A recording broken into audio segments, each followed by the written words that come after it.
Okay, my position within the New South Wales government. I was quite excited when I got the position, but I did have a lot of qualifications, particularly in finance, so I was exactly what they were looking for. I first started out in FarmBiz, in which is training for the farmers, teaching them new ideas, new ways of doing things, and subsidising their training. I did that for the first couple of years. At that stage, I was only on a contract and it kept getting extended all the time. Then we went into the drought and I did drought relief for the farmers, in which once again was looking at all their financial positions, working out whether they are eligible for a subsidy, if not, pointing them in the right directions to be able to get them assistance to help them through the drought to be able to keep going. I got on really well with all the staff within our floor, our department, particularly a lady that sat right behind me. Her and I became really good friends.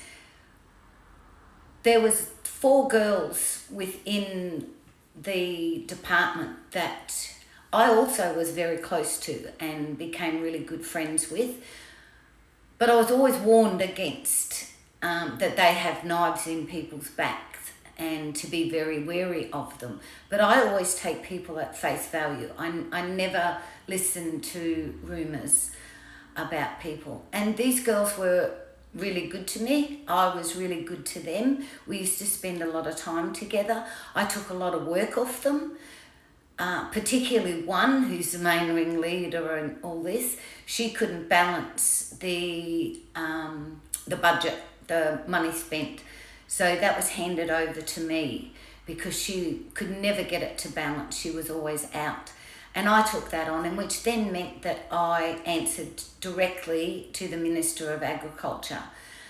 This report was supposed to only be done once a week, but I would do it every morning. That would be my first job when I got to work, was to balance this money out, because I could get a phone call from the Minister of Agriculture at any time through the day saying, I'm in Parliament, we've just broken for a 15-minute break, I want the figures for this, this and this.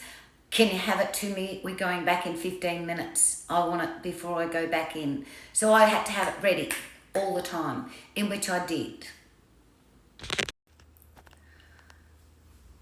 At one stage there, work started to slow down a little bit, and I was still on contract, and I wanted to buy another rental property. So I needed that job security, and there was a position advertised as a driver tester with New South Wales Roads or whatever it was, in which I always wanted to do that. I thought that'd be fun because I'd taught so many kids to drive. And so I applied for the job, and it was quite funny. When you go for a government job like that, it's always a panel of 3, and these 3 people sat in front of me, and I remember one of the questions they asked me, what was an occupational health and safety issue for being a driver tester, because I went in there with the opinion that if I got the job, I got the job. If I didn't, I didn't. So I wasn't stressed about it because I already had a job. And the answer to their question, I said, getting in the car. And they all laughed and I laughed, and I said, that's not the answer you're looking for, is it? And they said, no, could you elaborate on that? And I said, safety, making sure the driver wasn't under the influence or anything. But anyway, I didn't end up getting that full-time job that they were offering, but I did end up scoring the part-time job, in which at that stage I refused it. But then my boss from where I was already working heard that I was looking for something else more permanent, and that's when they took me off the contract and put me on a permanent officer, because they didn't want to lose me. They didn't want me to go somewhere else. But gee, a couple of the other people who were on contract still, that got their noses out of joint. Whenever we'd get a new assessment officer in, it was always my job to train them, to teach them how to assess an application, what they were looking for. And over time, I'd trained quite a few people.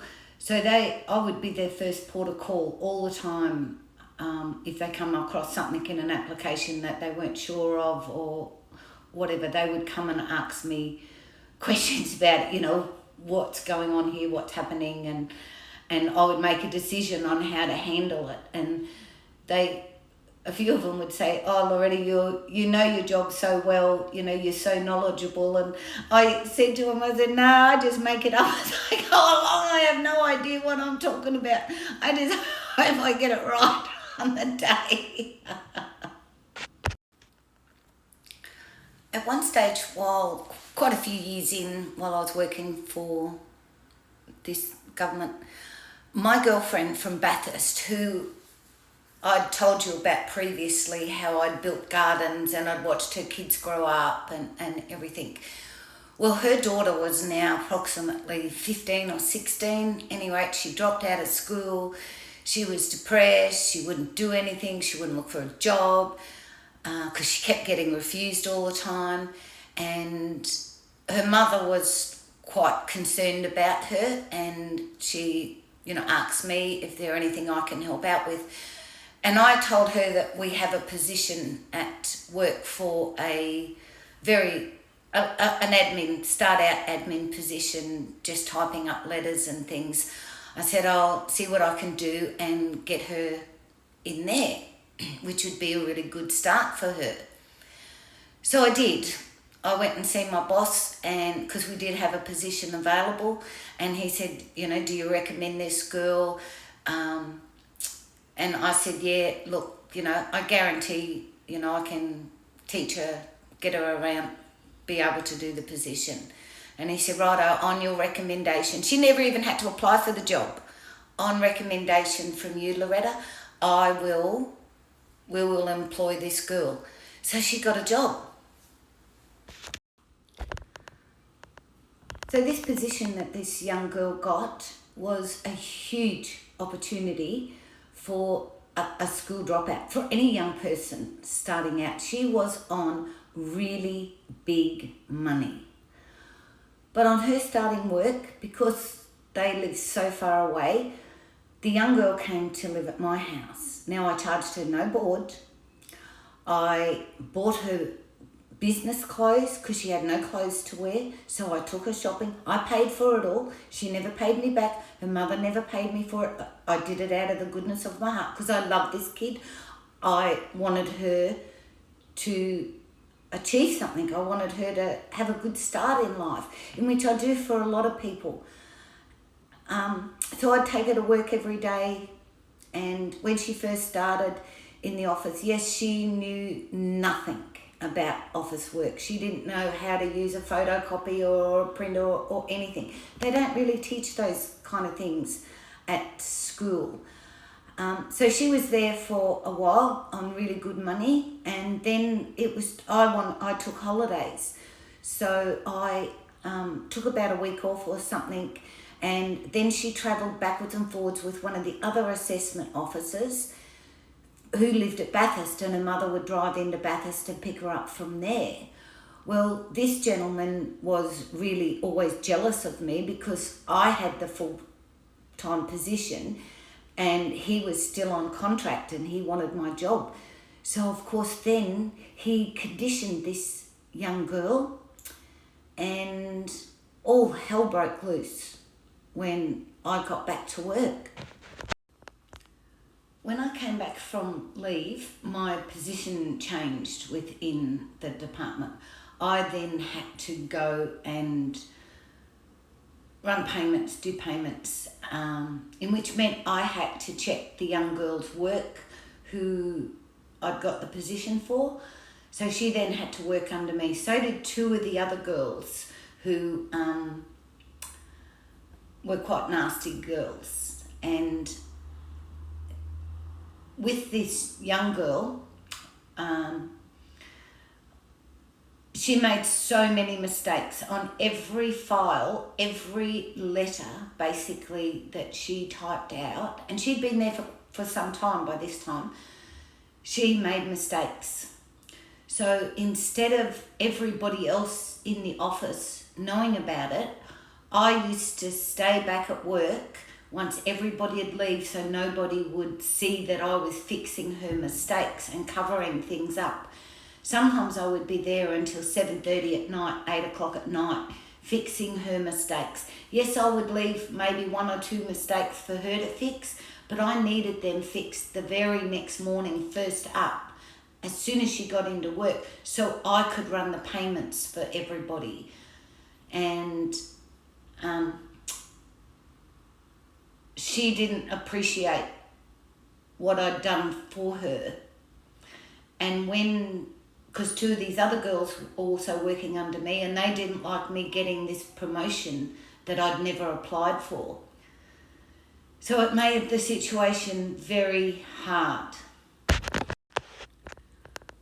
Not only did this young girl not appreciate what I'd done for her, but I contacted her mother and had a chat to her about it, and she said that you rode her. And I said, I rode her, that I pushed her to the limit. I said, no, I didn't. I was there until 7:30, 8 o'clock at night fixing her mistakes so nobody knew about it.